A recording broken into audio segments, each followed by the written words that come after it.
Hamas is the enemies of all of us who seek peace. And real peace can only be achieved through bilateral negotiations with those who believe in peace.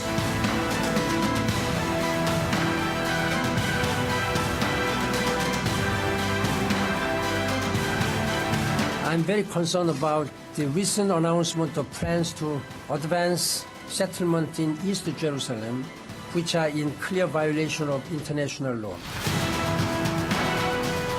Both sides need to take steps to build trust and confidence. I'm also well aware that current regional turmoil continues to pose many challenges to Israel.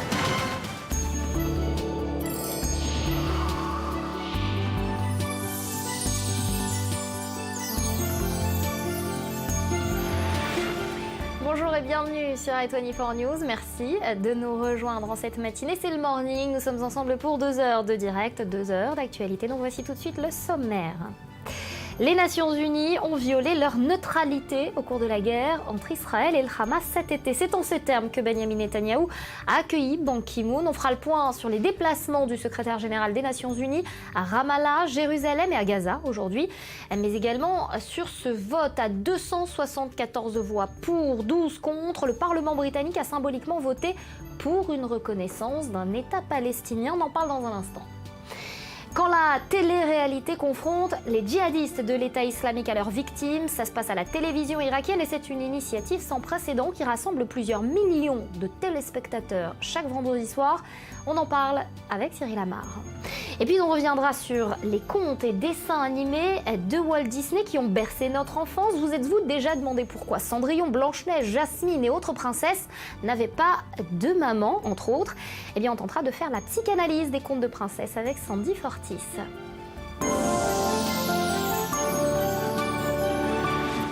Voilà pour l'essentiel de notre programme. Avec nous ce matin pour en débattre, nous sommes avec Freddy Ethan, bonjour, ancien diplomate, ancien ambassadeur, Ali Waquet, spécialiste du monde arabe. Merci de nous avoir rejoints et on commence avec vous, Cyril. C'est l'heure de la revue de presse et les journaux israéliens et palestiniens font leur gros titre ce matin sur ces nouveaux heurts qui ont éclaté dans la vieille ville de Jérusalem hier entre policiers et manifestants palestiniens. Ouais, bonjour Nathalie, bonjour à tous. Esplanade des mosquées pour les uns, mont du temple pour les autres. Vous l'aurez compris, entre juifs et musulmans, la controverse est également sémantique pour définir ce lieu doublement saint pour l'islam et pour le judaïsme. Mais hier, Nathalie, l'affrontement était bel et bien physique entre jeunes palestiniens et policiers israéliens. Objet de la discorde, la visite de fidèles juifs sur l'esplanade à l'occasion de la fête de Sukkot, la fête des cabanes. Et pour s'y opposer, des manifestants palestiniens avaient donc stocké des pierres et des objets incendiaires. Mais la police donc nous révèle ce matin le quotidien gratuit proche du pouvoir Israël Hayom aurait lancé donc une opération préventive qui a finalement circonscrit l'incident à l'intérieur de la mosquée. Le journal palestinien Palestine pro-Hamas, lui, dresse le bilan des émeutes. 16 Palestiniens arrêtés au cours de ces incidents et des dizaines de blessés lors des affrontements avec, je cite, les forces de l'occupation israélienne. On continue avec cet autre grand titre finalement de la presse de Jérusalem à Ramallah. C'est le vote du Parlement britannique. Ça s'est passé cette nuit, un peu après minuit, sur la reconnaissance d'un État palestinien. Oui, une majorité écrasante au Parlement britannique par 274 voix contre 12. Les parlementaires du Royaume-Uni ont donc adopté une motion qui appelle le gouvernement britannique à reconnaître un État palestinien aux côtés de l'État d'Israël. Un vote symbolique selon l'agence de presse palestinienne Mahan, car la motion ne va rien changer, dit le journal en ligne. Rien changé dans les médias et que le gouvernement de David Cameron, il faut bien le reconnaître, ne sera pas contraint de s'y conformer. Symbolique aussi, car vous le savez, en tant qu'ancienne puissance mandataire de la Palestine, le Royaume-Uni est donc historiquement lié à notre région, plus que tout autre pays européen. Une relation qui n'a pas échappé à la dirigeante de l'OLP, Hanan Ashraoui, qui, dans les colonnes du quotidien jordanien, Al-Rad affirme bien que la reconnaissance du Parlement britannique constitue une première mesure d'un processus de réparation historique des conséquences désastreuses de la déclaration Balfour et du mandat britannique qui, comme chacun sait, avait pris fin avec la création de l'État d'Israël. Alors, 97 ans après la déclaration Balfour, publiée ici pour l'occasion en une du journal jordanien et qui promettait, vous le savez, aux Juifs la création d'un foyer national, eh bien, la Grande-Bretagne, titre le journal, promet un État aux Palestiniens. Symbolique, non contraignant, peut-être, mais s'il ne constitue pas un séisme, ce oui britannique à la Palestine provoque en tout cas une certaine secousse secousse. L'analyse est de Raphaël Arène, c'est le correspondant diplomatique du site israélien d'expression anglaise, Times of Israel. À présent que le Parlement de l'ancienne puissance mandataire reconnaît l'État de Palestine, Israël risque d'avoir du mal à faire obstacle à de nouvelles initiatives dans d'autres contrées. Fin de citation. Voilà, et on en parlera plus en détail tout à l'heure avec nos invités. Autre sujet également dont on va reparler au cours de cette édition, la visite en Israël et dans les territoires palestiniens du secrétaire général de l'ONU, Ban Ki-moon. Et ça ne fait pas l'objet du même traitement selon qu'on lise les journaux israéliens ou les journaux palestiniens. Nathalie, qui a dit que le journalisme était un métier impartial, une seule visite, et regardez plutôt la différence dans la titraille pour le journal israélien Israël Hayom. Eh bien, le quotidien choisit de mettre l'accent sur les déclarations du Premier ministre israélien Benjamin Netanyahou. Les mesures unilatérales, a dit Netanyahou, ne feront pas progresser la paix.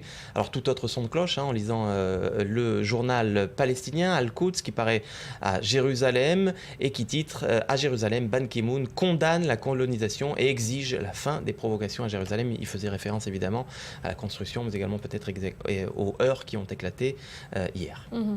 Allez, vous nous emmenez, Cyril, pour finir dans le désert de Liwa. Je ne sais pas si je prononce ça comme c'est bien ça, c'est Liwa. Vous connaissez Nathalie certainement Google Street View qui recense les rues du monde entier avec des vues panoramiques à 360 degrés. Et bien pour ce faire, le géant, vous le savez, le géant américain de la technologie avait utilisé des voitures, des bateaux. On avait même filmé des rues à pied. Et voici qu'aujourd'hui, dans notre région, au Moyen-Orient, on se met à le faire à dos de dromadaire. Le mammifère camélidé s'appelle Rafia.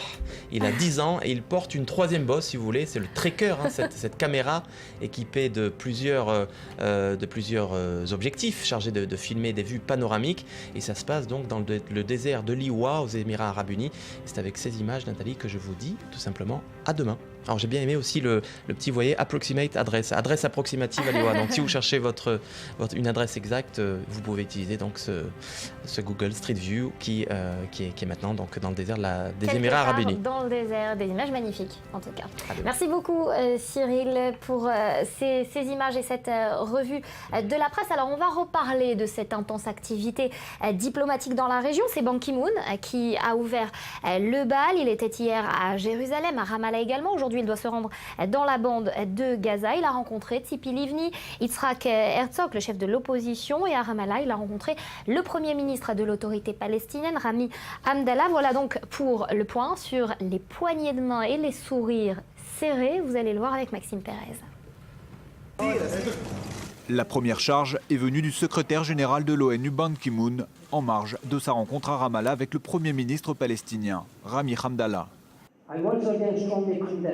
Encore une fois, je condamne fermement la poursuite de la colonisation israélienne. Je suis aussi profondément inquiet des provocations répétées sur les lieux saints de Jérusalem. Elles ne font qu'attiser les tensions et elles doivent cesser. Entre enquête sur la guerre à Gaza et critique de la politique israélienne en Cisjordanie, l'ONU pourrait bien faciliter les revendications palestiniennes. À la demande de Mahmoud Abbas, les responsables de l'OLP s'emploient depuis plusieurs semaines à rallier le soutien des États membres du Conseil de sécurité. Ramallah souhaite une résolution contraignante qui imposerait à Israël de se replier derrière les frontières de 67 dans un délai de 2 ans. D'ores et déjà, 7 pays approuveraient cette nouvelle initiative de Mahmoud Abbas, soit le minimum requis pour un vote au Conseil de sécurité. Nous sommes totalement déterminés à faire avancer l'obtention des droits de notre peuple. Cela dans le cadre d'un processus politique et des concertations au niveau international visant à mettre un terme à l'occupation israélienne des territoires du futur État palestinien avec une date butoir. Une éventualité à laquelle Israël se prépare sans céder à la panique. La contre-offensive diplomatique a été amorcée ce lundi après-midi à Jérusalem par Benjamin Netanyahou. La paix véritable ne peut être obtenue que par des négociations bilatérales avec ceux qui croient en la paix. Négocier, Israël risque plus que jamais de s'y contraindre alors que les Palestiniens semblent avoir redoré leur blason sur la scène internationale. Tandis que le Parlement britannique s'apprête à reconnaître symboliquement l'État de Palestine, la France a annoncé qu'elle accueillerait en janvier prochain une réunion du nouveau gouvernement d'unité palestinien, Fatah Hamas. Alors Freddy, Ali, je voudrais qu'on revienne sur ce discours de Ban Ki-moon. On peut dire qu'il est sorti de sa réserve, le secrétaire général des Nations Unies. Non, c'est une politique de longue date des États-Unis et du secrétaire général des Nations Unies. Nous avons connu d'autres secrétaires qui avaient le même langage depuis 1967. Donc c'est un langage assez sévère. Je vous rappelle qu'il revient de Ramallah. Il y a eu une conférence de presse conjointe avec le Premier ministre palestinien. Il était au Caire et on peut comprendre évidemment l'urgence non seulement de la reconstruction de Gaza d'une part, mais aussi la relance donc du processus de paix. Vous savez, avec l'ONU, nous avons eu du mal à nous expliquer, puisqu'il y a un vote automatique à chaque fois contre Israël. Le problème, c'est de savoir comment on va réagir au Conseil de sécurité. Et c'est là la chose la plus importante.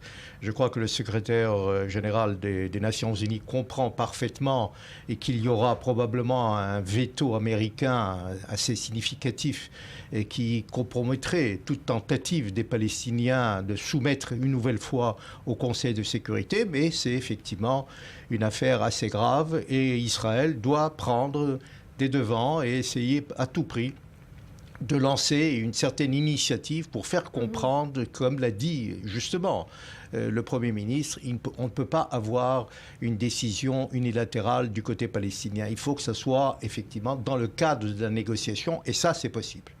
Ali, c'était attendu ce genre de discours de la part de Ban Ki-moon?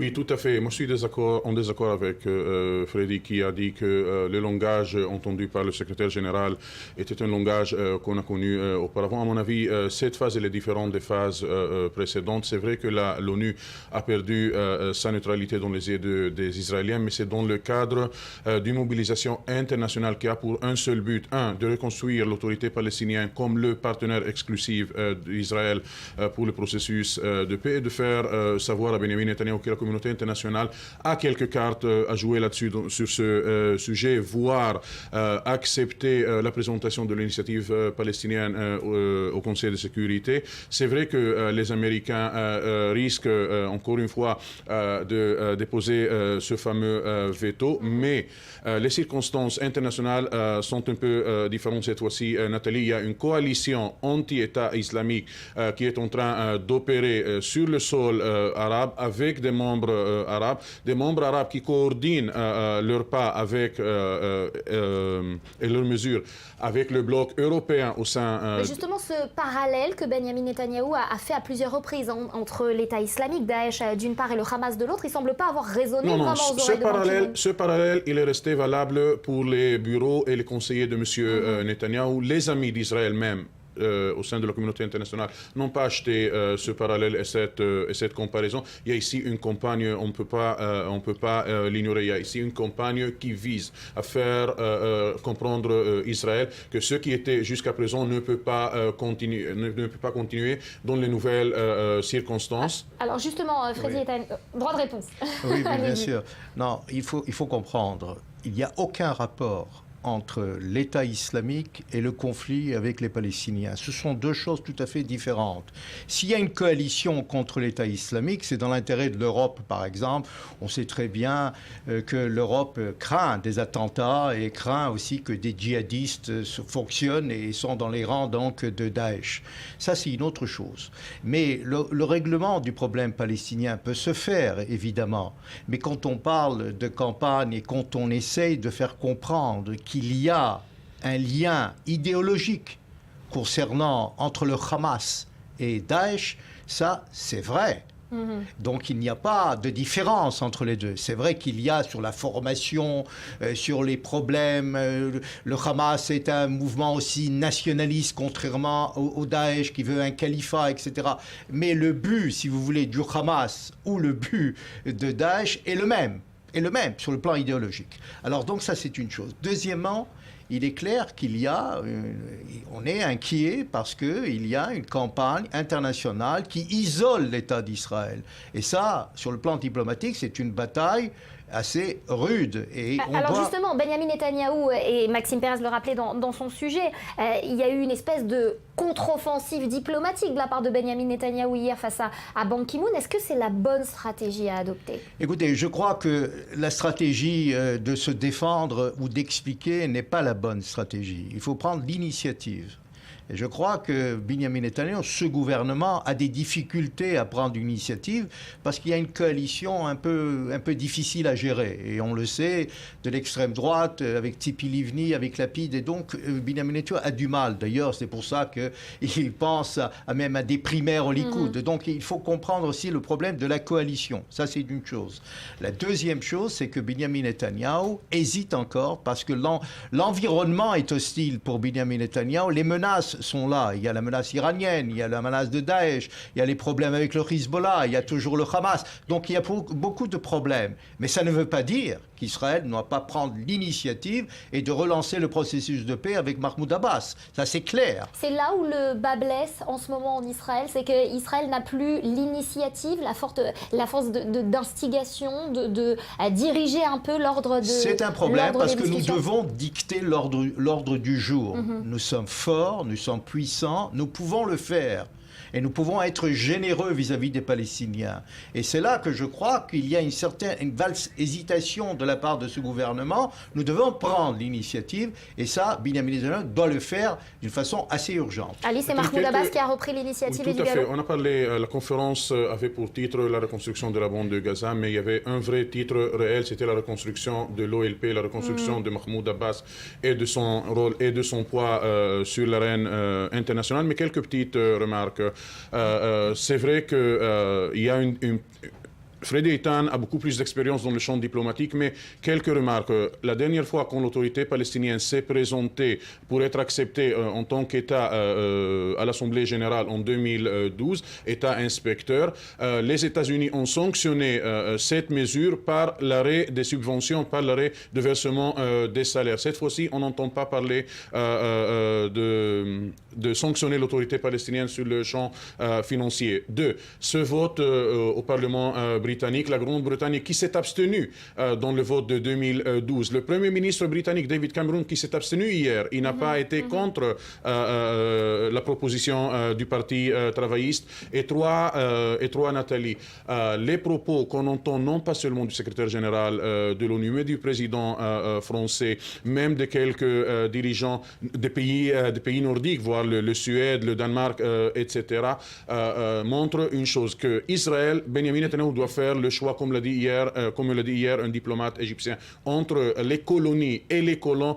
et entre la position d'Israël dans cette région. Benjamin Netanyahu qui a parlé des horizons politiques nouveaux, il doit décider s'il veut avoir accès à Riyad, au Qatar, etc., ou est-ce qu'il veut garder sa coalition? Alors justement, on va en reparler en détail. Je voudrais qu'on fasse le point sur le vote cette nuit au Parlement britannique. On vous l'a dit, 274 voix pour, 12 contre. Le Parlement britannique qui vote donc symboliquement, ce n'est pas un vote contraignant, pour une reconnaissance d'un État palestinien. Le point avec Joseph Emmanuel. 10 jours après la Suède, ce sont les députés britanniques qui appelleront ce lundi leur gouvernement à reconnaître un État palestinien. Un vote purement symbolique auquel ne participeront ni ministres ni secrétaires d'État, mais un vote scruté par la communauté internationale. 134 pays ont déjà reconnu la Palestine comme entité étatique et c'est un député travailliste qui décidait de poser la motion à laquelle s'oppose une frange de députés pro-Israël. Ces Palestiniens qui ont suivi le chemin de la diplomatie et de la non-violence pendant plus de 20 ans n'ont que peu avancé. Nous devons leur envoyer un message. Nous devons les encourager en leur disant que c'est le chemin de la paix, de la coopération et non le recours à la force des armes qui mènera réellement à une paix durable et juste. Puissance mandataire depuis la fin de la Première Guerre mondiale jusqu'à la naissance de l'État hébreu en 1948, la Grande-Bretagne n'a jamais caché ce qu'elle considère comme une responsabilité historique et morale vis-à-vis de l'État arabe de Palestine. La récente guerre entre le Hamas et Israël avait fait descendre des dizaines de milliers de personnes dans la rue, des manifestants très critiques du gouvernement Cameron, dont le traditionnel soutien à Israël s'est graduellement affaibli. Une reconnaissance même symbolique d'un État palestinien par la Grande-Bretagne pourrait inspirer d'autres États de l'Union européenne à s'engager dans la même voie.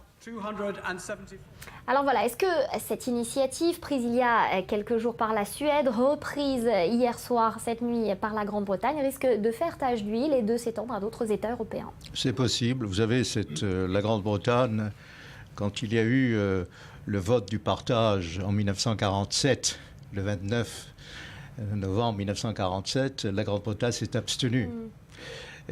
parce que pour des raisons historiques et autres. On fait la comparaison avec la déclaration Balfour, mais c'est aucun rapport, parce qu'il s'agit du Parlement et non pas de l'exécutif. Donc c'est symbolique.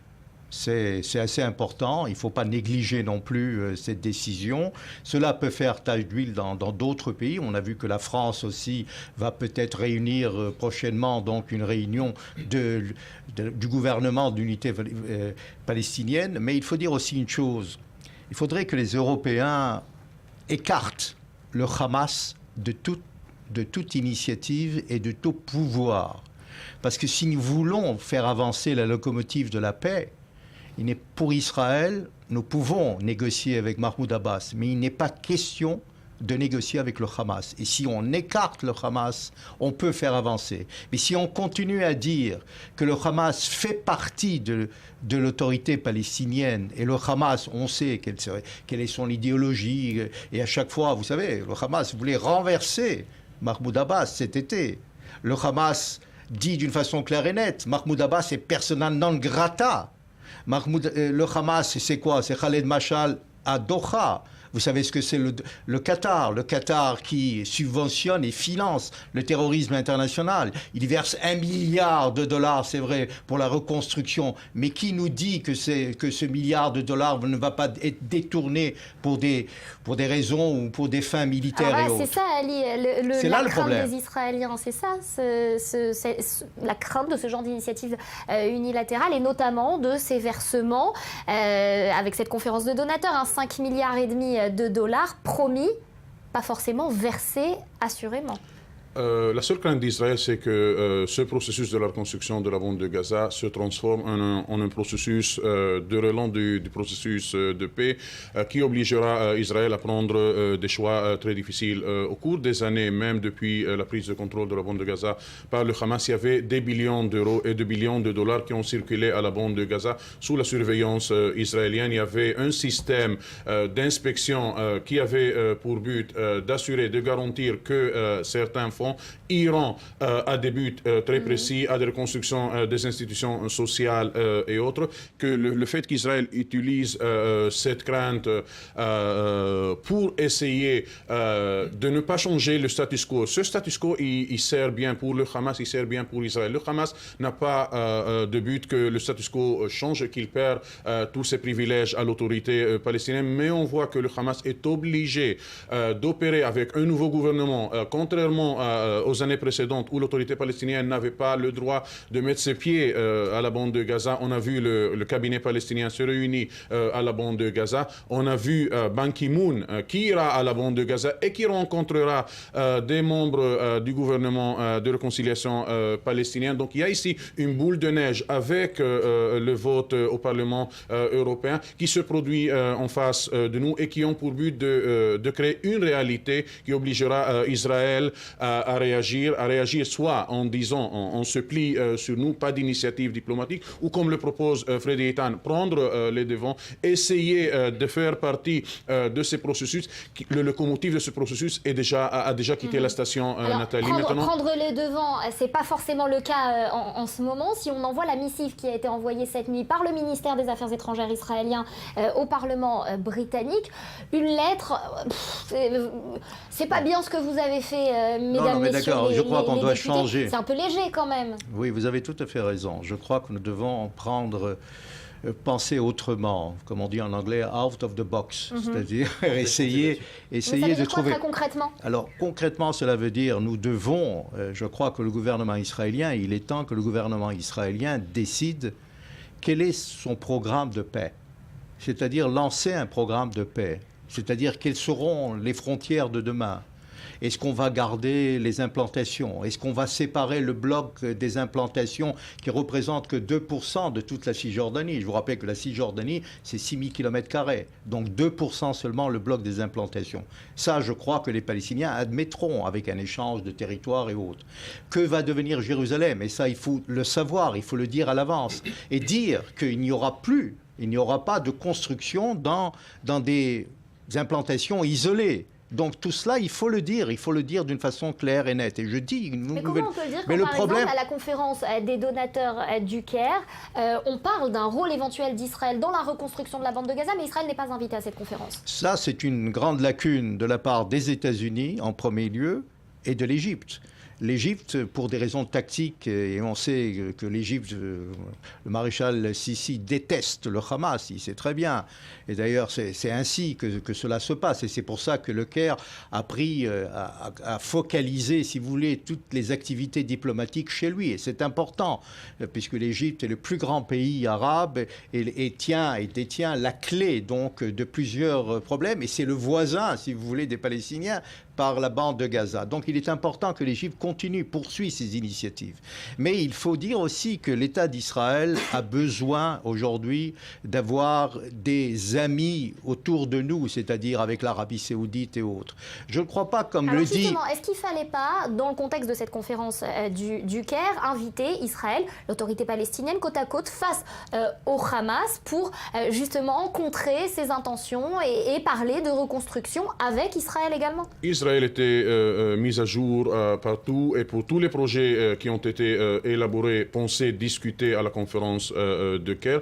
Mais à mon avis, l'exclusion d'Israël de cette conférence était la réponse et des États-Unis et de l'Égypte pour cette déclaration de Benjamin Netanyahu qu'il faut penser out of the box et avoir accès au processus de paix et à Ramallah via le monde arabe. Là, la réponse était claire. Le monde arabe, il doit passer par Ramallah et non pas l'inverse. Ça, c'était la réponse et des États-Unis et du monde arabe. Du monde arabe, les pays qui sont considérés par Benjamin Netanyahu comme les pays modérés, amis éventuels d'Israël, malgré les points communs, les intérêts communs concernant le djihadisme, concernant les soucis du nucléaire iranien, etc.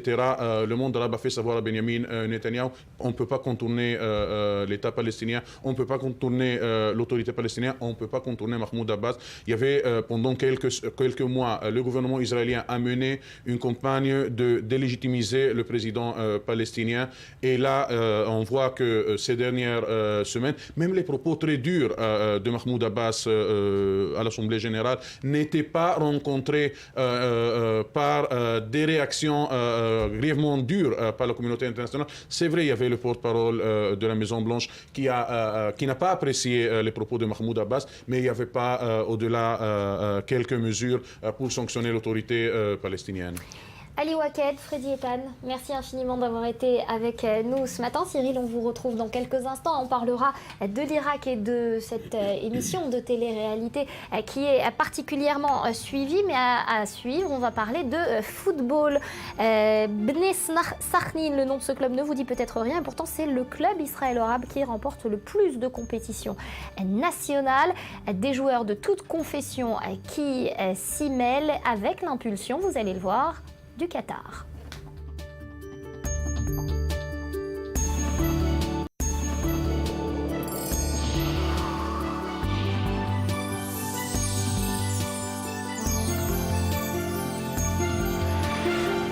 Retour sur le plateau du Morning, vous êtes sur i24 News. Merci à vous de nous être fidèles avec moi. Sur ce plateau, nous recevons Amir Badra, l'avocat arabe israélien. Bonjour et merci de nous avoir rejoints. Mathias Inbar, merci également d'être avec nous. Alors on va regarder ce reportage que vous avez tourné hier. Bnei Sakhnin, c'est le nom d'un club de football, un club israélo-arabe qui remporte, figurez-vous, le plus de compétitions nationales. Des joueurs de confession chrétienne, juive, musulmane s'y rencontre avec le financement, vous allez le voir, du Qatar. Bienvenue au Stade Doha.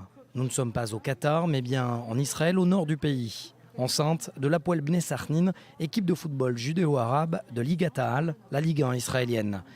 En difficulté financière, les dirigeants du club ont fait appel au Qatar. À l'origine de l'initiative, Mazen Ghanaim, cet ancien président du club, affirme que le projet est purement d'ordre économique.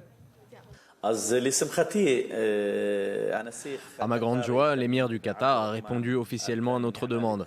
Il s'est engagé à verser 2 millions de dollars dans les caisses du club. Une partie a déjà été versée. Et je suis persuadé qu'il respectera ses engagements. Si le Qatar me propose de verser 8 millions de shekels et de sauver l'équipe, je serai fou de refuser.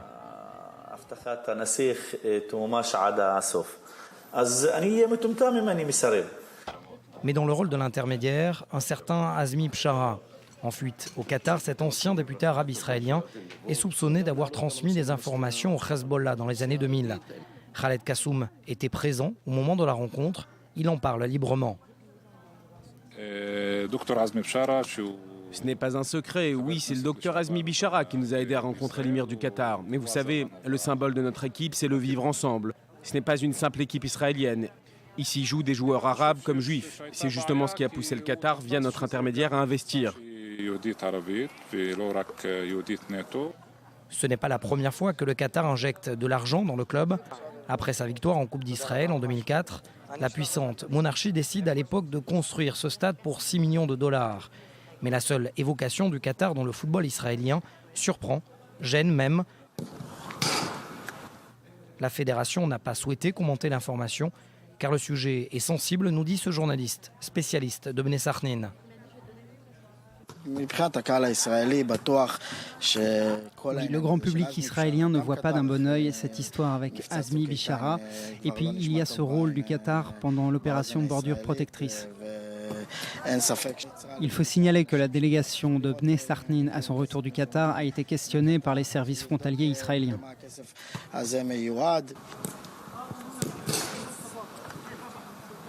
En difficulté financière, le club de Bnei Sarnin tente d'équilibrer son budget en Ligata, la Ligue 1 israélienne. Et les dirigeants du club l'assurent, l'argent n'a pas de couleur politique, même en provenance du Qatar. On connaît les investissements du Qatar au Paris Saint-Germain, au FC Barcelone. C'est un peu plus surprenant que le Qatar investisse dans un club de football israélien. On revient sur les faits, Mathias. Oui, alors historiquement, finalement, aujourd'hui, avec cette information, ce n'est pas surprenant. Ce qui est surprenant, et c'est la raison pour laquelle nous avons décidé de se rendre à Bnei Sarnin, c'est qu'il y a eu cet intermédiaire, mais on va en parler plus en aval de cette interview de Azmi Bishara, qui est pour l'instant, en tout cas, non pas qui est soupçonné de lien avec l'ennemi, en l'occurrence le Hezbollah. Ce qui est assez intéressant lorsqu'on se rend à Sarnin, c'est que on voit des projets immobiliers qui répondent au nom de Al-Doha. Il y a ce stade donc construit intégralement par le Qatar. L'émir du Qatar qui a reçu les bras ouverts. Il faut le savoir, lorsque je discute hier avec le directeur de la mairie, le maire en question, Mazen Genaïm, et l'encadrement du club, qui ont été reçus cordialement par l'émir du Qatar, me dit-on, non pas... Alors, lorsque je leur pose la question de savoir, mais vous êtes israélien, donc des Israéliens reçus au Qatar, alors eux me répondent que des Israéliens, il y en a plein au Qatar, et non pas des Arabes, mais aussi des Juifs, notamment, me dit-on, le président lui-même, Reuven Rivlin, qui s'est rendu en personne au Qatar, des chefs d'entreprise israéliens qui se trouvent au Qatar. La raison pour laquelle l'émir du Qatar est bien investi dans Sarnin et dans ce club judéo-arabe, c'est justement parce qu'il est judéo-arabe, et me dit-on, il n'est pas seulement juif. Difficile d'accepter cette appellation de judéo-arabe parce que à Ashdod, il y a des joueurs de confession arabe, musulmane. Il y a Hapoel Haïfa également, Maccabi Haïfa, dans n'importe quelle équipe israélienne. Aujourd'hui en Liga Ta'al, il n'y a pas, hormis peut-être, et c'est une exception et il faut également la condamner, exception le Beitar Jérusalem où il n'y a aucun joueur de confession musulmane. Tous les clubs en Liga Ta'al ou c'est-à-dire la Ligue 1 israélienne et la Ligue 2, il y a des joueurs de confession musulmane. Alors ce qui est intéressant et que vous soulignez il y a quelques instants, c'est qu'à Sarnin, finalement, il n'y a pas que le stade qui est financé, subventionné par le Qatar, mais c'est presque la ville entière qui profite des subventions de Doha. Mais complètement, il y a des projets immobiliers, il y a un projet de centre commercial de 5 étages qui est en construction au cœur de Sarnin, financé par l'émir du Qatar Al-Tamimi et qui portera le centre commercial Al-Tamimi, d'ailleurs son nom. Donc on le voit bien, il y a un pôle d'investissement, un pôle de recherche, de stratégie, de développement de la part du Qatar qui s'est porté à Sarnin, parce que Sarnin c'est une ville aussi qui est calme, qui est loin en règle générale, qui est loin de toute en tout cas manifestation politique. Je pense que Amir va confirmer mes dires, et donc c'est la raison pour laquelle le Qatar, avec tout ce fardeau d'appellation, d'auto-qualification de la part de la communauté internationale de ce rôle joué dans le financement du terrorisme, eh bien le Qatar veut également, voilà pourquoi le Qatar investit dans des villes plutôt calmes, Paris Saint-Germain, Barcelone et Sarnin. Les investissements de Qatar, je pense que les gens de Qatar ne sont pas bêtes. C'est un petit pays, mais un pays riche, qui essaie de voir comment est-ce qu'on peut faire mieux des investissements. Et il ne parle pas uniquement d'investissements financiers. C'est-à-dire que c'est vrai que le Qatar... On voit que ça se développe très vite et ça prend des dimensions... Le Qatar, ils sont très intelligents. Ils savent que leur réserve de gaz et de pétrole va pas durer éternellement. Et ils sont en train justement de calculer leurs pas. Ils voient dans le terrain géopolitiquement parlant, du côté nord-africain et le Proche-Orient comme une terre très propice pour faire des profits non pas uniquement économiques, mais aussi des profits politiques dont ils pensent qu'il vaut mieux en faire. Je peux donner l'exemple de l'Égypte. Par exemple, le Qatar est en train d'investir 18 milliards en Égypte concernant la sidérurgie, parce qu'il croit que c'est comme ça qu'il va arriver à faire des profits énormes là-bas. Pareil, en Algérie, il est en train d'investir des milliards dans des grandes usines là-bas d'acier. Et il trouve une très grande importance aussi dans le Proche-Orient et dans le Moyen-Orient. Alors cette entrée en force du Qatar, Mathias, est-ce qu'Israël la craint? Est-ce qu'Israël la voit d'un bon œil?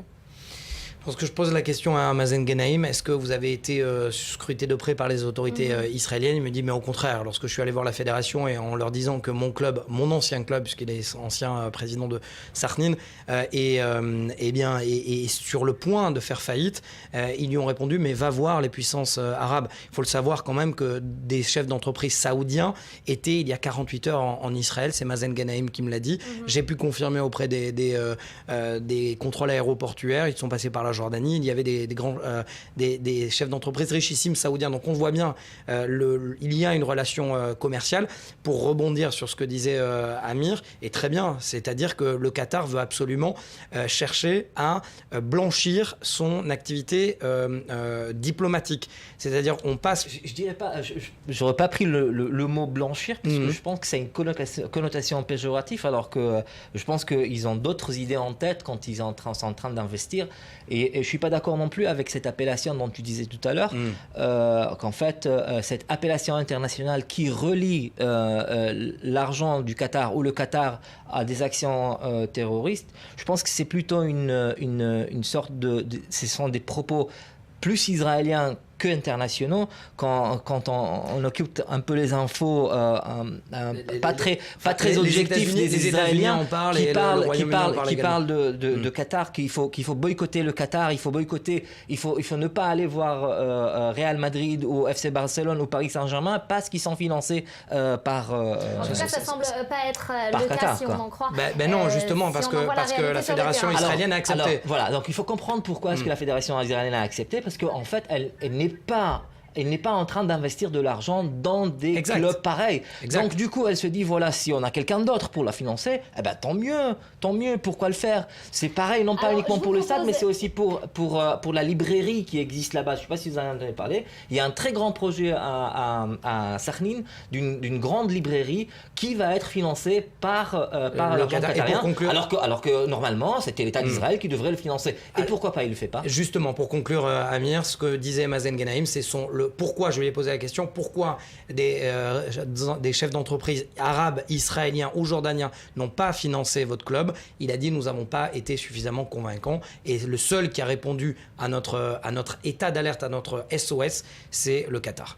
Et il faut comprendre aussi qu'en 2003, quand le Bnei Sarnin, le club de foot, a pris la Coupe d'Israël, et il avait un manque de budget tel, il répondait même pas en condition d'avoir un stade à lui, parce qu'il pouvait même pas jouer là-bas en tant qu'un club qui joue dans la première ligue. Pour vous dire dans quel état financier mauvais il se trouve, alors que normalement ces clubs-là doivent être financés par l'État par... Non, il y a un budget. Il y a un budget. Il faut vraiment faire de l'association de Mohamed Seta Imourim. C'est le comité des paris. La comité des paris. Mais c'est un tout petit budget par rapport aux autres. Amir, pour établir quand même, il y a quand même, c'est divisé par état de grandeur. Comme en France, plus on est en haut du classement, plus les recettes qui sont assujetties aux paris sportifs et aux droits de retransmission. On parle d'une équipe qui a pris le championnat. La Coupe d'Israël. Donc en 2004. En première ligue. En 2004, lorsque Bnei Sartine a gagné la Coupe d'Israël, elle a reçu les subventions qui lui étaient dues, tout simplement pour jouer contre dans une compétition européenne. Elle n'avait même pas les conditions européenne. pour un propre terrain pour jouer dessus. Ils ont dû prendre de l'argent, de 6 millions de dollars de Qatar pour justement pouvoir construire ce stade qui porte d'ailleurs le nom de Doha. C'est exactement Alors on va revenir sur cet élément important que vous mentionniez tout à l'heure, Mathias, et la place d'Azmi Bishara dans toute cette histoire finalement. C'est un citoyen, on le rappelle, qatari. Il est fugitif recherché par Israël, ancien député israélien. On revient sur sa place dans toute cette histoire. Alors, ce qui s'est passé, et justement, et c'est là qu'il y a une brouille entre les différents clans politiques arabes israéliens, c'est que jusqu'à présent, c'était Ahmed Tibi qui aidait le club de Bnei Sartine pour financièrement, en tout cas, mettre en relation celui qui a aidé à faire en sorte que le Qatar mette 6 millions pour construire le stade de Doha, c'est Ahmed Tibi. C'est Ahmed Tibi qui se faisait l'intermédiaire. Exactement. Il y a 10 ans. Au départ en 2004. Or, depuis, Ahmed Tibi n'a pas réussi, en tout cas jusqu'à présent, n'a pas réussi à relancer la machine d'investissement, et les dirigeants du club de Sartine et surtout Mazen Ghanem, eh bien, s'est tourné vers Azmi Bishara. Coup de colère de la part d'Ahmed Tibi. Pour l'instant, ça reste en l'état de coup de colère et non pas de brouille à l'état brut. Azmi Bishara a été contacté. Azmi Bishara, c'est un député arabe israélien qui est donc pour l'instant soupçonné de lien direct, ou en tout cas de transmission d'informations dans les années 2000 au Hezbollah. C'est la raison pour laquelle il est parti d'Israël. Il a été accueilli par le Qatar, et c'est lui qui a fait en sorte, effectivement, qui était présent dans le palais présidentiel, en tout cas le palais du roi, du prince de l'émir Al-Tamimi, au Qatar, et qui a fait en sorte que l'argent puisse être donné à Bnei Sartine. Pour l'instant, il y a le quart seulement de la somme qui a été versée. Azmi Bishara s'est engagé à pousser l'émir du Qatar à verser ces 2 millions de dollars. Ce qui pose problème, et je pose la question à Mazen Ghanem, qui entretient, et c'est un homme quand même à 2 facettes. C'est un homme qui se veut apolitique et en même temps qui était proche d'Ahmed Tibi à l'époque, qui est aujourd'hui un tout petit peu plus proche de Raed Salah. C'est pour ça du Front islamique nord, de la branche nord en tout cas, c'est la raison pour laquelle, du fait de ce virage vers Raed Salah, qui s'est tourné vers Azmi Bishara, qui a pris ses distances avec Ahmed Tibi. Et c'est ça, je pose la question, est-ce que le fait de se tourner vers Azmi Bishara peut poser des problèmes? Il me dit pour l'instant que la fédération israélienne ferme les yeux sur ce rôle d'intermédiaire, parce que ce rôle d'intermédiaire n'est que un rôle d'intermédiaire, et qu'il ne prend pas une part active dans cette transmission de fonds. Et ça pose la question aussi, finalement, de la politisation même du football en Israël. On voit que c'est le cas dans ce club de foot comme dans d'autres. Je pense que je ne suis pas très d'accord avec ce que Mathias était en train d'analyser concernant le virage politique de Mazen Ghanem. Non pas, je ne suis pas là pour défendre ses orientations politiques, mais pour dire que moi je comprends tout à fait un maire, ex-dirigeant du club, qui essaie de trouver des moyens de financement à l'étranger, quand il sait qu'il peut avoir recours à un tel ou un tel, peu importe d'ailleurs de quelle origine politique il est, il s'adresse. Et puis pour juste toucher un peu l'exemple que vous venez de donner, il y a quand même un très grand écart entre le chef Raed Salah et Azmi Bishara. Ça n'a rien à voir. Alors là, si c'est pour faire le lien, il n'y a aucun lien. Mais ce qui nous fait dire en tout cas que tout est politique dans notre belle région. Amir Badran, merci infiniment d'avoir été avec nous ce matin. Mathias Inbar également. Restez avec nous. Après ce nouveau journal, on parlera de télé-réalité en Irak, quand la télé-réalité confronte les djihadistes de l'État islamique à leurs victimes, vous allez voir.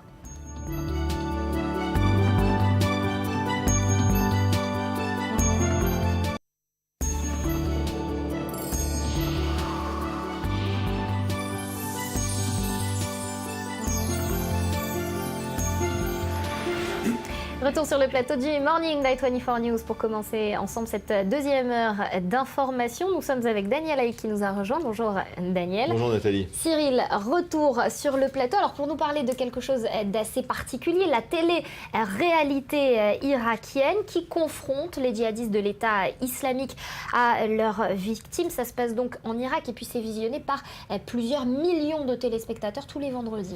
Ouais, vous savez que la percée des djihadistes de l'État islamique a certes volé la vedette aux attentats qui se sont multipliés ces dernières années en Irak, mais pourtant les attentats qui restent quand même en haut de l'affiche ces derniers mois et ces dernières semaines, voire ces derniers jours, puisque le dernier remonte seulement à lundi, avec 22 morts dans les quartiers chiites de la capitale irakienne. Et c'est donc dans ce contexte sécuritaire que la chaîne de télévision nationale, Al Iraqiya, a lancé une émission il y a 9 mois, tout justement, une émission télé-réalité pas comme les autres qui s'intitule Aux prises avec la loi, une émission choc. Alors le principe il est simple, c'est filmer les auteurs d'attentats sur les lieux des crimes et les confronter à leurs victimes. Je vous propose tout de suite de regarder le générique de l'émission, on en parle tout de suite.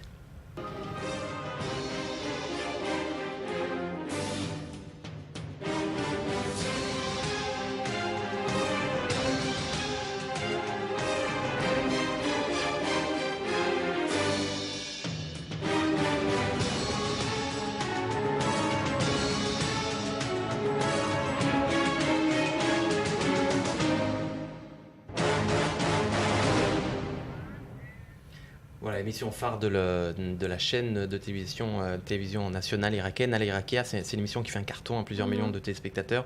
Tous les vendredis soirs, les Irakiens collés devant leur écran de télévision. C'est une émission qui est réalisée en étroite collaboration avec les forces antiterroristes irakiennes et avec les autorités judiciaires. On va comprendre pourquoi d'ailleurs un peu plus tard. Ahmed Hassan, qu'on va apercevoir dans le prochain extrait, c'est le présentateur vedette de l'émission. Et chaque vendredi, il demande aux détenus qui appartiennent pour la plupart à l'État islamique, à l'organisation de l'État islamique, de reconstituer les opérations terroristes qu'ils ont commises dans les quartiers de Bagdad ou d'ailleurs en Irak. Alors ils sont menottés, on les voit menottés, entourés d'un lourd dispositif de sécurité. Ils sont tous vêtus d'une combinaison jaune. On va voir tout de suite un extrait d'une émission qui est consacrée à un terroriste, un méga-terroriste, si on peut dire ainsi, qui s'appelle Tarsin. Il a 26 ans. Il est responsable militaire de l'Est de Bagdad au sein de l'organisation de l'État islamique. Donc, et il est passé aux aveux il y a quelques mois.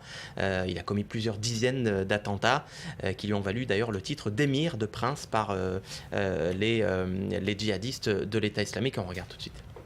بصحبتي يعني واحد من أعتى المجرمين الموجودين في البلد هو العسكري عسكري الرصافة المكنى تحسين اسمه فائق عبد الله راضي. هذا الإرهابي فائق المكنى تحسين هيحكي لي عن وحدة من عملياته اللي قام بتنفيذها بهذا المكان. Voilà, Ahmed Hassan, c'est lui, c'est le présentateur vedette de l'émission.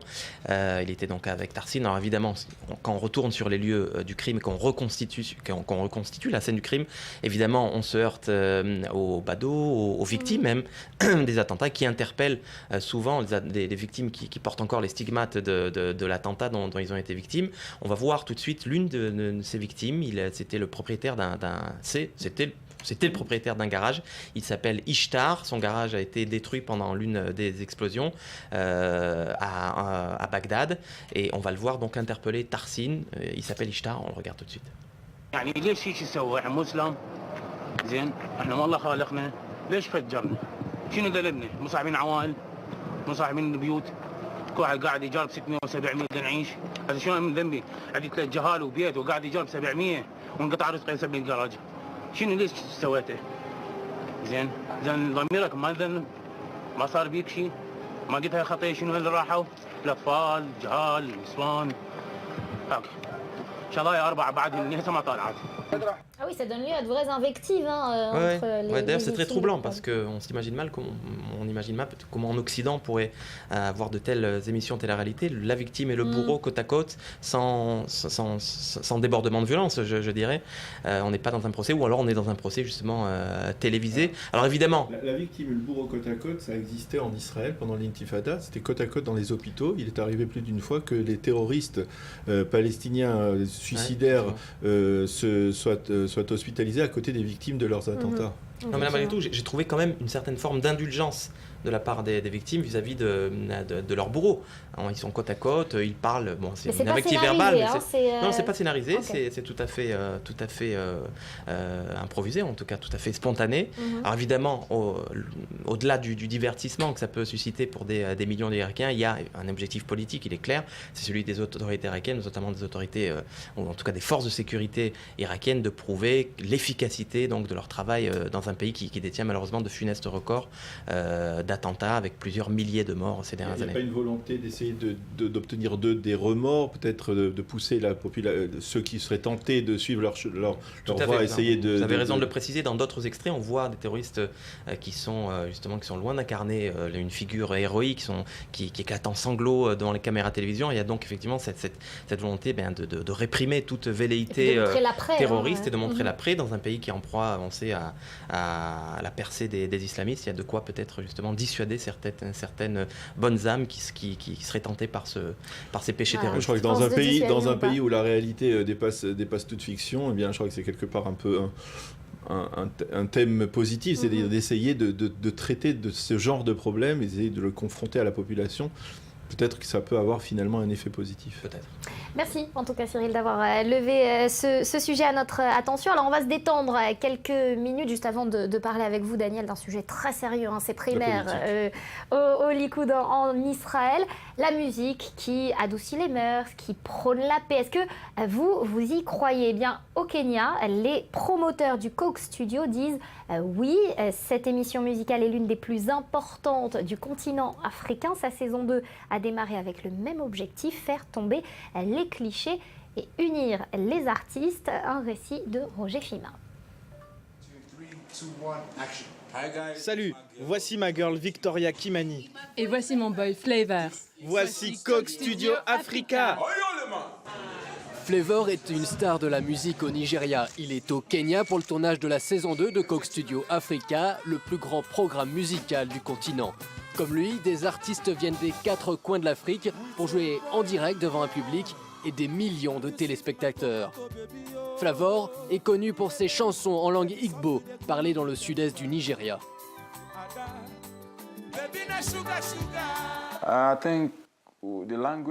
Je pense que la langue que tu parles n'a pas d'importance, parce que la musique en soi est un langage universel.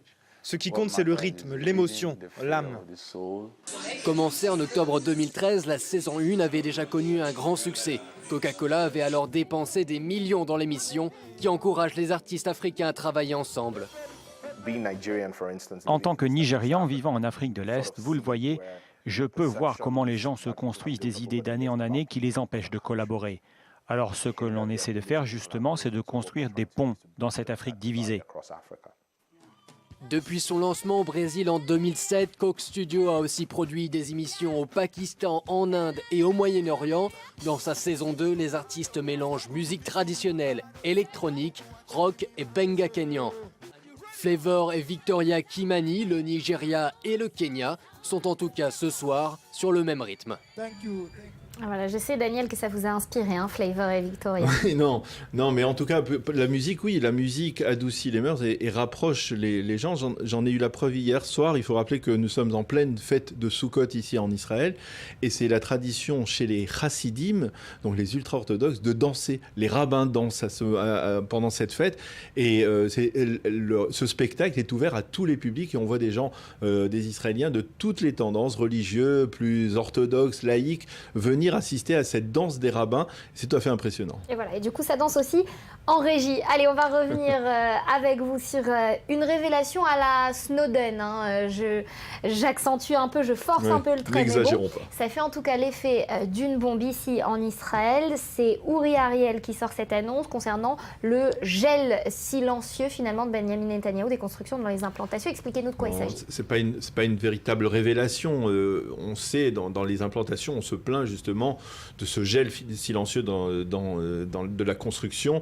Benjamin Netanyahou n'a jamais voulu accepté le principe depuis qu'il avait accepté 10 mois de gel officiel en 2009, au début de son mandat, pour essayer de ramener Mahmoud Abbas à la table des négociations. Cela n'avait pas véritablement réussi. Depuis, c'est-à-dire au cours des derniers mois, et on affirme dans les implantations qu'il finalement il y a un gel de facto de la construction sous les ordres, sous les invectives de l'administration Obama. Ce n'est pas officiel, mais effectivement, Uri Ariel, qui est un des ministres de l'aile droite de la Baït Ayoudi, du foyer juif, donc sur l'échiquier politique israélien, a essayé de sortir, d'expliquer que cela handicapait considérablement la population, la population juive des territoires. Et là, il dit, est-ce que cela risque de remettre en cause la coalition gouvernementale ? Je n'en suis pas sûr. Je pense qu'il y a beaucoup d'autres intérêts. Et puis surtout, Benyamin Netanyahou a d'autres chats à fouetter, en particulier à l'intérieur du Likoud. Alors justement, isolement d'Israël versus coalition nationale. Tzipi Livni a déclaré à plusieurs reprises que ce qui était le plus grave, ce n'était pas forcément l'avenir de la coalition menée par Benyamin Netanyahou, mais surtout d'éviter l'isolement sur la scène internationale d'Israël. Oui, c'est vrai, mais Benyamin Netanyahou, on le voit à sa manière à lui de gérer les affaires. Il ne propose pas véritablement d'initiative. On le lui reproche aujourd'hui, au cours des dernières semaines, on lui reproche de ne pas prendre d'initiative qui pourrait enclencher à nouveau le processus de paix qui est dans l'impasse. Les avis sont partagés. Certains disent que finalement, il vaut mieux qu'il n'enclenche rien dans cette situation d'incertitude qui existe actuellement au Proche et au Moyen-Orient. D'autres affirment que ce serait peut-être une manière pour lui de sortir Israël de son isolement international. Alors justement, une phrase, et vous allez très vite, je suis sûre, Daniel, reconnaître son auteur, Henry Kissinger, qui disait que l'État d'Israël, je vous ai donné l'info avant, que l'État d'Israël n'avait pas de politique étrangère et que tous les gouvernements n'agissaient qu'en fonction des caprices de leur coalition et pour des motifs de politique intérieure. Est-ce que c'est plus vrai que jamais ?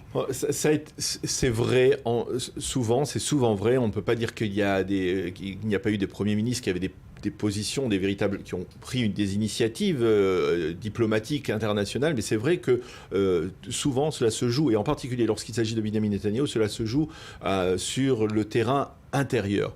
Et pas plus tard que ces derniers jours, on parle aujourd'hui, Benyamin Netanyahou veut enclencher une initiative, donc on lui reproche de ne pas prendre d'initiative sur le plan international, mais il la prend sur le plan intérieur, d'essayer de devancer des primaires pour la présidence du Likoud. Il sait qu'il sera élu haut la main, mais il a besoin de renforcer son leadership pour deux raisons. D'abord parce que ce leadership a été une situation paradoxale.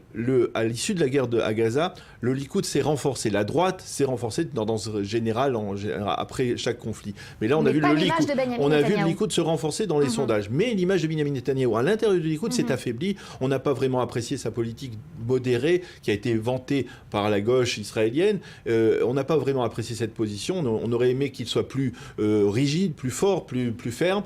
Et puis en plus, il y a eu un autre élément qui affaiblit Benyamin Netanyahou, c'est le départ d'un des dauphins de Benyamin Netanyahou, Gideon Sa'ar, qui est le ministre de l'Intérieur, qui a annoncé son départ de la vie politique. C'est le deuxième homme politique très populaire du Likoud qui quitte, après Moshe Kahlon, il y a déjà de cela 2 ans. Et cela, reproché à Benyamin Netanyahou de faire le vide autour de lui. On reproche au sein du Likoud à Benyamin Netanyahou de faire le vide autour de lui. De ne pas désigner un héritier. En tout cas, de ne pas désigner un héritier. Benyamin Netanyahou est aujourd'hui le Premier ministre qui a été le plus longtemps au pouvoir. Il est encore probablement au pouvoir, on va dire, pour au moins une année, on dirait plus ou moins. Donc Benyamin Netanyahou, on lui reproche de ne pas désigner d'héritier et d'essayer de rester au pouvoir. Et là, Benyamin Netanyahou essaye de pactiser avec un ministre qui est extrêmement puissant, justement à l'intérieur du Likoud, dans les instances du Likoud, qui représente une branche, une frange, on va dire, centrale de centre-droite.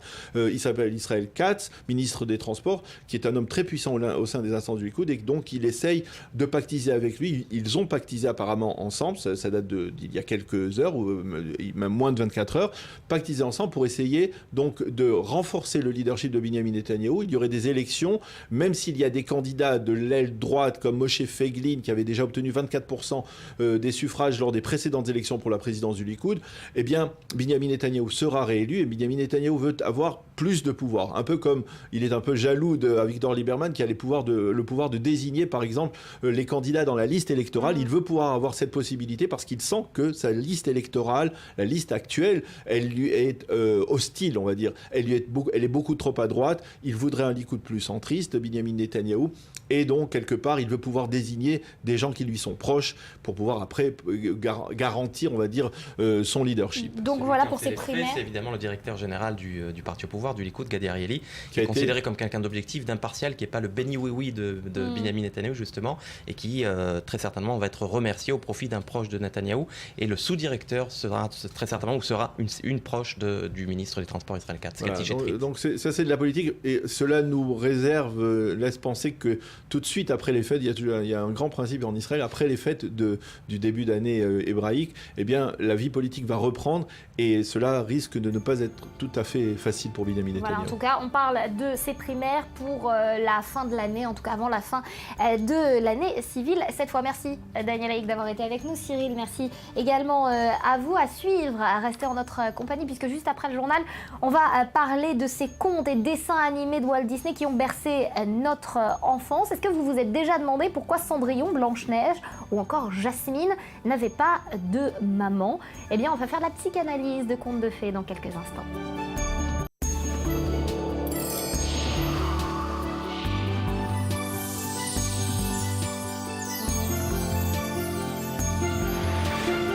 Retour sur le plateau du Morning Night 24 News avec moi Sandy Fortis. Bonjour Sandy, Rudy Saada, merci d'être avec nous. Alors on va commencer avec Rudy et un chiffre qui révèle l'intensité des débats au cours de l'opération Bordure Protectrice et ça nous vient de Facebook. Oui, alors ce chiffre c'est 1 sur 6. 1 sur 6, c'est le site The Marker qui en a parlé hier selon une étude menée par le docteur Nicolas John, un chercheur du ministère de la Communication et du journalisme à l'université hébraïque. Un Israélien sur 6 a bloqué ou supprimé un ami lors de l'opération Bordure Protectrice cet été. C'est une étude basée sur 1000 personnes et elle révèle en profondeur les désaccords. Supprimer un ami sur Facebook. Sur Facebook. Oui, non, parce que... il y avait une erreur. Voilà. Donc oui, elle est basée sur 1000 personnes. Elle révèle en profondeur les désaccords qui sont affichés au sein même de la population israélienne. Le chercheur a décidé d'enquêter sur la question parce qu'il sentait à un moment que les remarques sur Facebook se faisaient de plus en plus radicales après avoir trouvé les corps des 3 garçons enlevés, ce qui avait déclenché l'opération Bordure Protectrice. Alors l'enquête révèle aussi que ce sont les gens qui ont les opinions les plus tranchés à gauche ou à droite qui ne supportaient pas de voir des avis divergents et donc qui ont le plus supprimé dans ce panel. Et autre point sur l'idéologie globale que l'on trouvait sur Facebook, elle semble être en Israël plutôt de droite car pour 75% des sondés, 75% des sondés de sensibilité de droite pensent que le contenu était compatible avec leurs idées alors que seulement 45% des sympathisants de gauche étaient en accord avec les posts qu'ils lisaient au fur et à mesure sur leur liste Facebook. Et puis dernière chose, dans ce flot de prise de position politique, ça semble être un danger pour Facebook car une autre étude américaine qui va dans le même sens montre que 18% des utilisateurs qui ont abandonné Facebook l'ont fait justement par lassitude de voir des opinions politiques dures, tranchées, divergentes s'afficher et donc ont quitté Facebook par lassitude. Voilà, alors on disait souvent que les réseaux sociaux permettaient un débat, un dialogue entre personnalités de la vie civile, etc. On voit que finalement ça peut tourner court. Oui, ça peut tourner court, mais ça a été une véritable agora. Il y a eu énormément d'échanges dans tous les sens.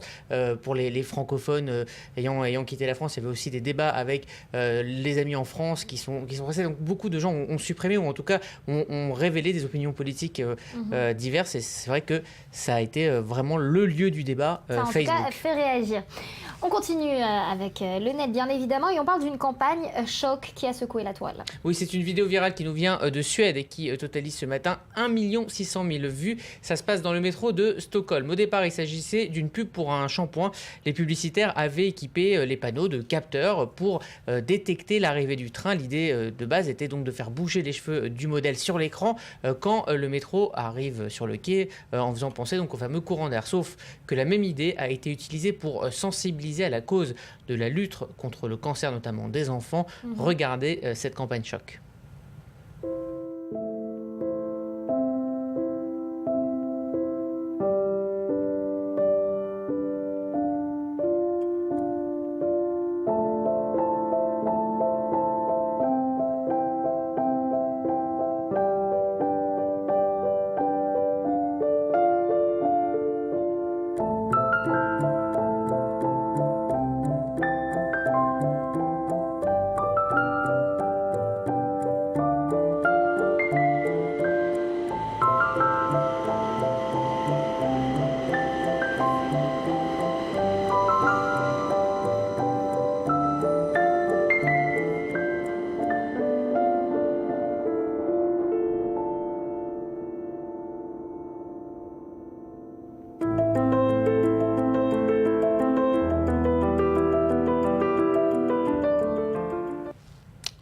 ces regards qui sont troublants des passants et des... ça interpelle. Donc, pour cette association. Allez, on va terminer avec quelque chose de plus léger à présent. On va même parler de people, car la semaine dernière, le couple, je vois Sandy très heureuse à cette idée, le couple star Beyoncé et Jay-Z ont eu le droit au Louvre, carrément pour eux tout seuls, une visite privée dans le musée parisien. Alors, on avait déjà beaucoup parlé de cette visite la semaine dernière à cause de cette vidéo virale dans laquelle un touriste demande à Jay-Z, il ne savait pas qui il était, et qui voit cet homme passer et rentrer dans le Louvre, qui il est. Jay-Z se vexe et le touriste, lui, ne se démonte pas. Regardez, c'est très court, mais ça a fait un buzz énorme sur Internet. No video. Ah, okay. Who is he? Me, Paul. ¿Quién est? Voilà. Il répond Who are you? Oui, et Paul est devenu une véritable star du net. Alors la bonne nouvelle, c'est que les photos de cette visite privée de Jay-Z et Beyoncé au musée du Louvre ont été publiées hier sur le blog de Beyoncé. Donc on va en regarder quelques-unes. Je vous propose, alors voilà, tranquillement une allée principale, donc avec évidemment leur fille. On va continuer devant la victoire de Samothrace, c'est magnifique. et avec la Joconde qui a l'air très impressionnée de voir Beyoncé et Jay-Z. Puis pour finir, évidemment, la culture c'est d'abord le selfie, et je crois que Beyoncé l'a bien compris. L'a très bien compris. Bon, faut dire que visiter le Louvre seul, je sais pas si ça doit être très marrant. Ah bah si, ça doit être absolument incroyable d'avoir un si beau musée pour soi. Pour soi tout seul, je sais pas. Ce qui est sympa, c'est l'interaction aussi. Et avec leur photographe aussi. Ah voilà. C'est ça. Merci Rudy d'avoir été avec nous ce matin. Vous restez puisqu'on va parler de surf un peu différemment de ce dont on a l'habitude, de ce qu'on a l'habitude de voir sur les plages de Tel Aviv, puisque quand le vent n'est plus au rendez-vous ici en Israël, eh bien la planche peut quand même avoir une utilité. Vous allez le voir, le surf se transforme en planche de yoga. Regardez. Depuis plus d'un mois, c'est ici que Yossi passe ses journées. Son école de surf est ouverte depuis peu, mais certains habitués connaissent déjà parfaitement ce spot. Si en Israël, la culture du surf est bien présente, les vagues ne sont pas toujours au rendez-vous.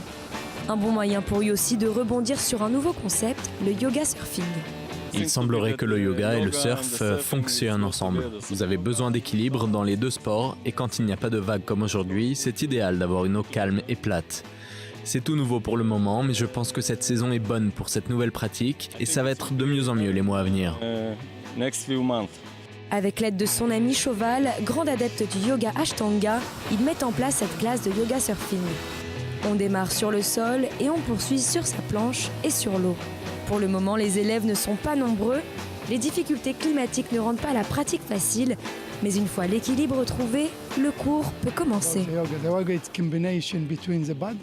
Tout d'abord, le yoga est une combinaison entre le corps et l'esprit. Et à chaque fois, cette pratique teste nos limites. Quand on est sur une planche, ce n'est pas stable, c'est amusant, mais c'est aussi une manière de pousser encore nos limites.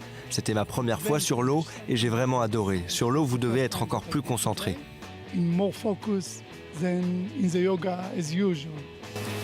Pas facile de rassembler tout un groupe sur un espace en mouvement, mais pour l'heure, le cours se fait en petit comité.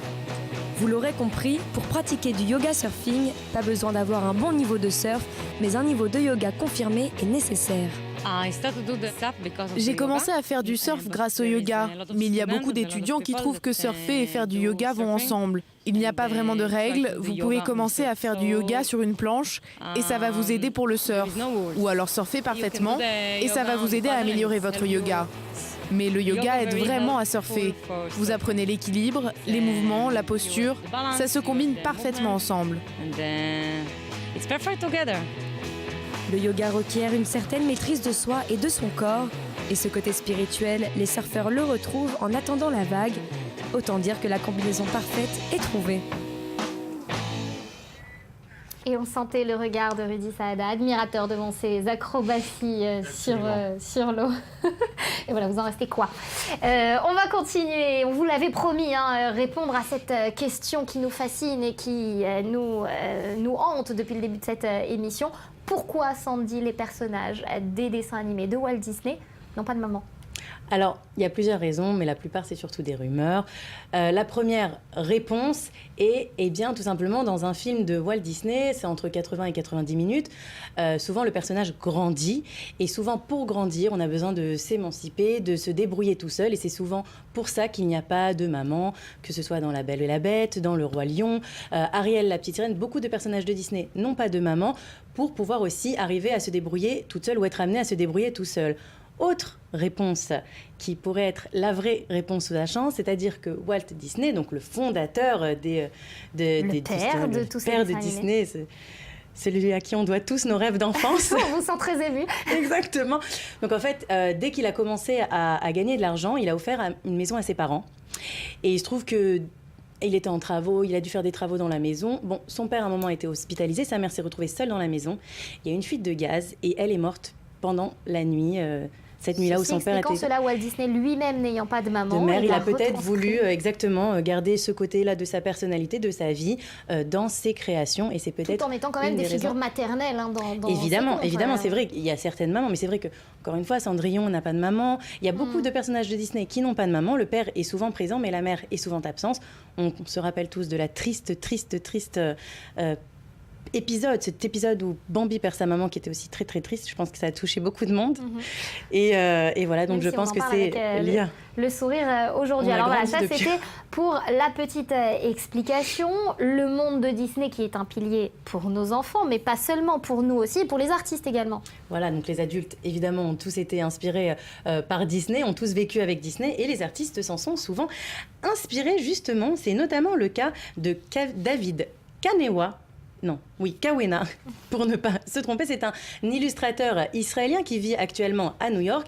Alors lui, il a décidé de transformer nos princes d'enfance en objets ultra sexy. C'est-à-dire qu'il a rendu nos princes de dessins animés plus sexy que Bradley Cooper, Jason Statham et Ryan Gosling, exactement réunis, non pas celui-là. Et donc en fait, il les a rendus un peu version Dieu du stade, en faisant des dessins plutôt réussis, j'ai envie de dire. Mais ça s'éloigne évidemment beaucoup de notre esprit enfantin, si vous voulez. C'est ça, c'est pour les grands. Exactement. Alors pour rester dans cet esprit un peu sensuel, mais cette fois c'est avec nos chères princesses, elles aussi ont été relookées, mais en version pin-up. Alors c'est l'artiste Kit Reine qui a voulu les rendre plus sexy, aguicheuses, voire même provocatrices pour certaines, en détournant des images des années 50. Donc on voit Blanche-Neige, Réponse et Ariel qui se dévoilent sous un tout autre jour. Et là encore, on est bien loin de l'innocence de notre enfance. Mais quelle imagination! Ah oui, il faut en effet en avoir de l'imagination pour tourner ces héros en icônes sexy. C'est sûr que ça fait bizarre, c'est plutôt ludique. En tout cas, c'est très joli à voir. Mais parfois, c'est moins ludique, c'est moins léger. Et les artistes utilisent ces personnages pour faire passer un message aussi. Exactement, c'est notamment ce que fait Saint-Ox. Cet artiste a fait plusieurs séries de dessins dont il s'est inspiré de princesses pour dénoncer des problèmes de la société. On va commencer par cette série qui s'appelle Happy Never After, donc triste à jamais, qui lutte contre la violence conjugale. Alors Happy Never After, on voit évidemment le jeu de mots avec le Happy Ever After qui finit les contes de Disney. Ils se marièrent et eurent beaucoup d'enfants. Ils se marièrent et ils vécurent heureux et eurent beaucoup d'enfants. C'est la fin de la plupart des films de Disney. Et on voit donc sur cette série Cendrillon, Yasmine, Ariel, avec le visage tuméfié. Et donc le message, c'est de encourager les victimes de violences conjugales, de dénoncer leurs agresseurs à la police. Et donc on voit en fait un slogan qui apparaît à chaque fois sous la photo qui dit « Quand a-t-il cessé de vous traiter comme une princesse ?» Encore une fois, un message pour montrer aussi que même les princesses qui sont normalement des icônes, qui ont la vie rêvée, peuvent elles aussi être victimes de violences conjugales et qu'il faut ne pas se laisser faire et dénoncer, signaler ces violences. Alors, c'était pas la première fois que Saint-Ox faisait ce genre de série.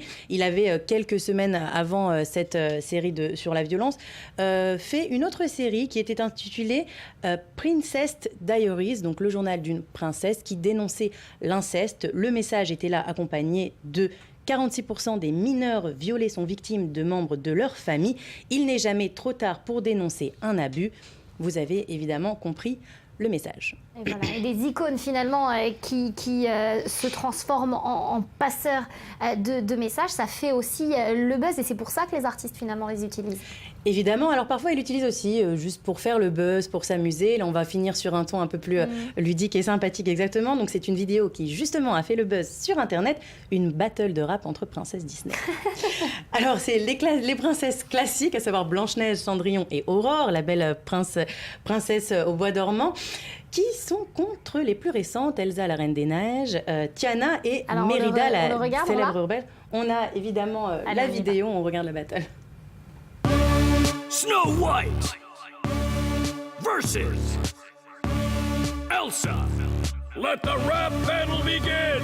It's not lame that my aim here's to tell you the dream. I'm the original princess. You're a copy of a copy. I am porcelain imperfect and your floppy hair is sloppy. I'm fragile but agile, rarely cross. I am sweet, you can tweet. I'm a treat like a boss. Who the hell are you to step to me? An aimless airhead with a vitamin D deficiency? You got no skills cause you're focused on your looks. And let's get to what was up with you and those 7 schnooks. Hi-ho. I've heard you sing, it's a high-pitched chirp. You're dopey. You're grumpy. You're a bashful twerp. That squeaky meek demeanor is an awful choice. I can drown you out right now with my powerful voice. Et voilà, les princesses rappeuses, ça vous tente, Rudy, Oui, c'est la battle entre 2 générations, c'est assez marrant. Et voilà, merci beaucoup Sandy pour ce point et ce voyage dans notre enfance. C'est la fin de cette édition, merci à vous de l'avoir suivi. Un journal à suivre sur i24 News. Quant à nous, on revient demain, même heure, même chaîne. Excellente journée.